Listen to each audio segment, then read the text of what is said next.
शुद्धतेची खात्री आणि परंपरेचा विश्वास घेऊन आले आहेत कैलास आडगावकर ज्वेलर्स. आकर्षक डिझाईन्स, उत्कृष्ट कारागिरी, लग्न, सण उत्सव आणि अविस्मरणीय क्षणांसाठी कैलास आडगावकर ज्वेलर्स, जिथे सौंदर्याला मिळतो विश्वास. पिकअपमध्ये कत्तलीसाठी जनावरे घेऊन जाणारा क्राईम ब्रँच युनिट 2च्या ताब्यात. याबाबत पोलिसांनी दिलेल्या माहितीनुसार 30 एप्रिल 2024ला पहाटेच्या सुमारास क्राईम ब्रँच युनिट 2 पोलीस हवालदार वाल्मिक चव्हाण यांना मिळालेल्या माहितीने डॉक्टर झाकीर हुसेन हॉस्पिटलकडून महिंद्रा पिकअप वाहनात बेकायदेशीर कत्तलीसाठी जनावरे घेऊन जाणारे वाहन येणार असल्याची माहिती मिळताच पथकाने सापळा रचून सदर वाहनास पकडून वाहन चालक रिजवान नूर आलम शेख यास ताब्यात घेतलं. त्याच्या गाडीत असलेल्या जनावरांची सुटका केली.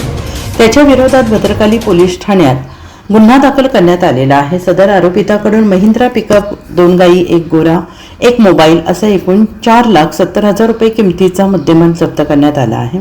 सदरची कामगिरी पोलीस आयुक्त संदीप कनिक, पोलीस उपायुक्त किरणकुमार चव्हाण, सहाय्यक पोलीस आयुक्त संदीप मिटके यांच्या मार्गदर्शनाखाली क्राईम ब्रँच युनिट 2, सहाय्यक पोलीस उपनिरीक्षक हेमंत तोडकर, समाधान हिरे, पोलीस उपनिरीक्षक यशवंत बेंडकोळी, सहाय्यक पोलीस उपनिरीक्षक बाळू शेळके, मनोहर शिंदे, पोलीस हवालदार नंदकुमार नांदुडीकर, प्रकाश महाजन, वाल्मिक चव्हाण, पोलीस अंमलदार प्रवीण वानखेडे, सुनील खैरार आदींनी ही कारवाई केली आहे.